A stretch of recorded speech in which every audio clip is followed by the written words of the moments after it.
Hey guys, Jeremy with Retro Game Van here with another video about sales and trades for the last couple of days for Monday and Tuesday, March 22nd and 23rd.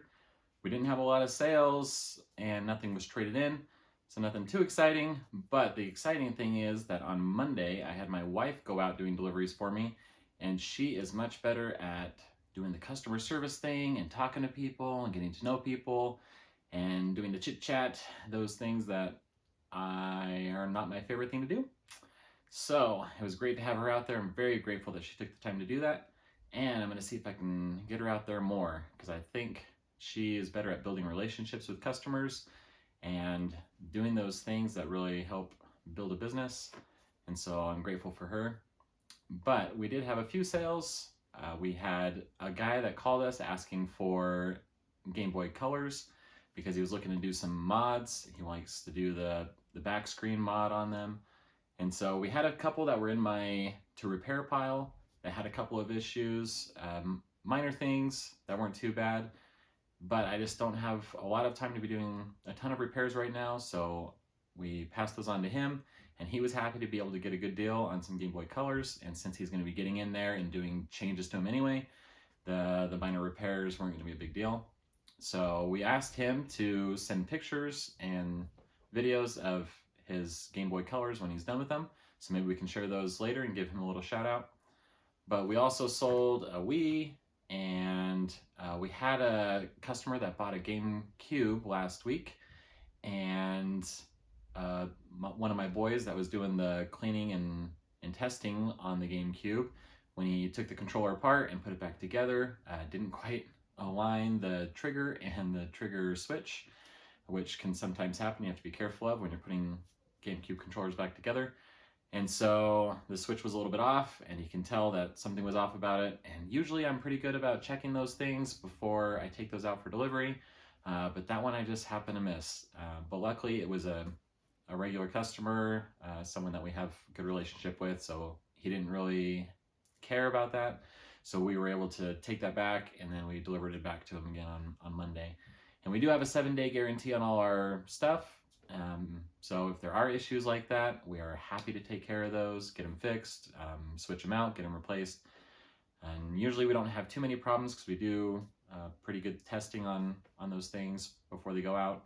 But this is just one of those cases where, I was in a rush and just happened to miss that before doing deliveries and doing my final checks. So I'm glad that wasn't a big deal, and we were able to get that fixed, and he was grateful for that.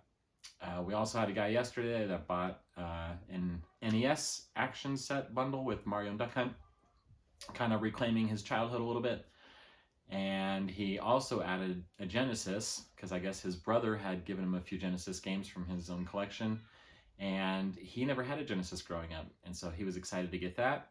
And I'm trying to get better about pointing people back to the website, because we do cross-post our consoles on Facebook Marketplace and the local classifieds.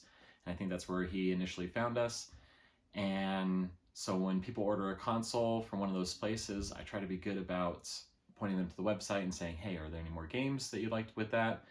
And here's the site, here's the list. Right now, we just have all our inventory on a Google site. It was thrown up very quickly. I was just trying to be kind of a lean business model, not spending a lot of time on a website up front, but just get the inventory out there, get people to see stuff and place orders, and it's been going well so far. But the game lists are just on Google Sheets. It's got the title, the condition, whether it's a loose copy or it's got the manual and case, and then the price. And then I also have a column to make notes about the games, because I try to be good about identifying if there are issues, so there's no surprises when people order something and I go to drop it off. Like if the label is damaged or if there's something wrong with the game case or something like that. I try to be pretty specific about those things that people might care about, especially collectors who are looking for, better condition items. And sometimes, when I've got multiple items in different conditions, I'll list multiple on the site in the Google Sheet, so they have options. Because some people don't really care about, if their label is a little bit damaged. They just want to play the game, and so if they can get a couple dollars off a copy, then they're happy to do that. And so that's kind of where we're at right now. But that's it. We do have a couple of trades lined up for the end of the week, And so I'm excited to get those items in. One of them was a customer that bought something from us late last year, and he's trading them in. He's done with them, but I can tell you more about that next time. So that's all we have for today, and hope you enjoyed, or maybe not. Maybe this is boring, but maybe we'll get better next time. But thanks for coming along. Thanks for watching, and we'll see you next time.